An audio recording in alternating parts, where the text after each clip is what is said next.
Hi, good people. I hope you are well. Today, let's look at preeclampsia. And just for definition, you ought to know that is new onset of gestational hypertension with proteinuria or end organ dysfunction. So it means end organ dysfunction, it might be there or it might not be there. So we've a question that was asking about the most appropriate management to prevent eclampsia is, and the first one was reading about preeclampsia is a condition presented during pregnancy and is defined as. So throughout our lecture, we'll be able to answer these two questions. So you have to know that any new onset gestational hypertension with proteinuria with or without end organ dysfunction, that is preeclampsia. And you need to know that it comes after 20 weeks of gestation. So we'll be having hypertension, which is always new onset. Then if we talk of hypertension, we need to know about the systolic blood pressure and the diastolic blood pressure. Now, for the systolic blood pressure, we talk of systolic blood pressure of greater than or equal to 140. Or we can also look at diastolic blood pressure, which is greater than or equal to 90 millimeter mercury. So that's about the hypertension. What about the proteinuria? Proteinuria, we are just looking at presence of proteins, and this ideally it always indicates damage to the kidney, or even we can have end organ damage, of which we've said it might be there or it might not be there. So for end organ damage, we check for the liver, kidney, eyes, or even the brain and the heart. So the pathophysiology, how does this preeclampsia develop? So it always involves the placenta. So from the diagram that we have, we can see this is how the placenta is. And at this point is where the gaseous exchange takes place. So through within the placenta with these arteries, which we call them spiral arteries. So if you try check, this is a normal spiral artery. Then in case if dilatation occurs, it dilates, then it tries to increase the amount of blood supply going through the placenta. But when it becomes abnormal, you can see there's always a reduction in blood supply. And it's the condition that mainly brings about decreased placental perfusion. And now the body tries to compensate. So we are having inflammatory response whereby proteins are released. So when these proteins are released, they target the endothelial cells.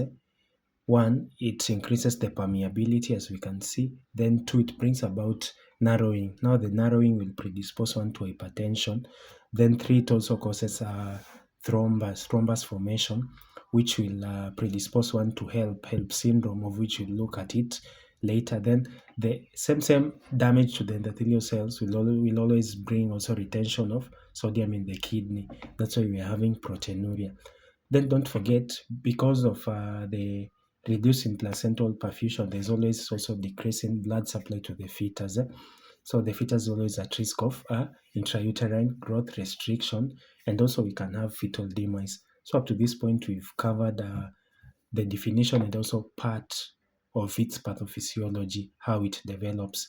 So next we can look at what are the possible risk factors that can predispose one to this condition. Now, why should one have elevated blood pressure, proteinuria, and even organ damage?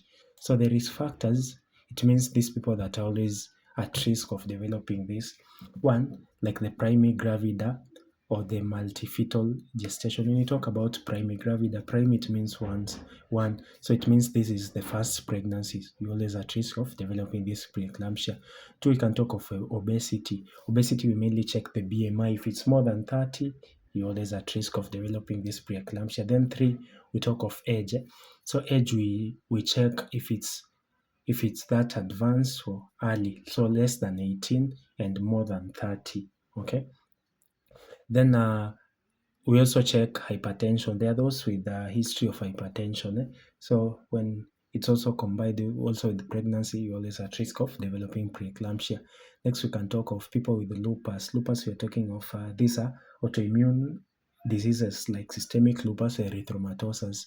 Then finally, with diabetes, that is diabetes mellitus. So those are the risk factors that can predispose one to developing this condition. So what are the signs and symptoms that we can see in these people, or in people with preeclampsia. So we talk of the signs and symptoms.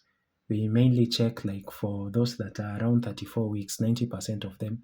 Some will come with severe symptoms and some will come without severe symptoms.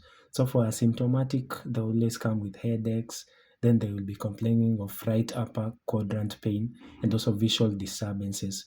Not forgetting edema will be there, then hypertension might be there. So if you try to check their blood pressures, you'll always find that they're having a new elevated systolic blood pressure of more than 140 or even diastolic blood pressure of more than 90. So at this point, you start thinking of this preeclampsia, combining with what you've observed. Then there are those who will come with severe features. So for severe features, for when you check their blood pressures, you'll always get systolic blood pressure more than 160, diastolic more than 110. Then if you try, then you're supposed to check your blood pressures twice, 4 hours apart, for you to be sure with what you are going with. Then they will always be having proteinuria. They will complain of oliguria, no urine or reduced urine output. Then visual disturbances where they'll be having blurry vision. Then pulmonary edema, it's always common. And others will come with neurological symptoms like confusion, among others. So, and you need also to observe for eclampsia, which they will come and probably the person who will bringing them will be reporting they probably convulsed, then they are having tonic-clonic seizures. So that means eclampsia has come in. So what is the assessment that you're supposed to do? The first thing we need always to check the blood pressure. Then we do 2 occasions, 4 hours apart. Don't forget about that. So for hypertension, if you're having systolic or diastolic blood pressure more than 140 over 90, that is hypertension. Then how will you say it's severe hypertension if the systolic blood pressure it's more than 160 or diastolic blood pressure is more than 110? Okay. Then you'll also check for proteinuria, and if you try check their urine sample, it always form urine. So we check for proteins in the urine for 24 hours. We can do the dipstick where we'll be comparing the pluses, plus one, plus two, and others. Then also we can do end organ failure because we talked while we are defining preeclampsia. You say there are those with even end organ failure. Okay, so up to that point, I think we've tried to cover most of these things. So for end organ failure, we can do the labs like the CBC or the full hemogram. We can do liver function tests, not forgetting about kidney function test.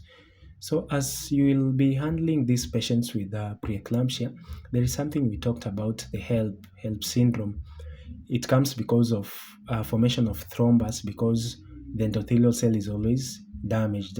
So for HELLP syndrome, it's ideally something that we term as hemolysis, elevated liver enzymes, and low platelets. That is HELLP syndrome. Okay, that's about the assessment. So once we have our assessment data, now how will we help these people? What is the treatment that we can do? So for treatment, it depends with how it is. So there are those with severe symptoms and there are those without severe symptoms. So for those that have come, then we've done our assessment data, then we can say now this is without severe symptoms. We can do delivery at 37 weeks. But those with severe features, we ought to do delivery at around 34 weeks. But if we also check if the mother stable, apart from that, we need also to check the condition of the fetus. So for the treatment, we mainly use magnesium sulfate, which helps in seizure prevention. Then we've also talked of the elevated blood pressure, so it means we have to use also antihypertensives. So we can use nifedipine, which we do orally. Then we can do labetalol or hydralazine or nicardipine, also depending with the blood pressures and how severe the preeclampsia is.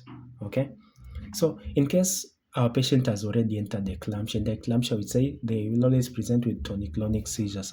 So the definitive management, we need to do stabilization, then we need to do airway management, then we need to do the anticonvulsants.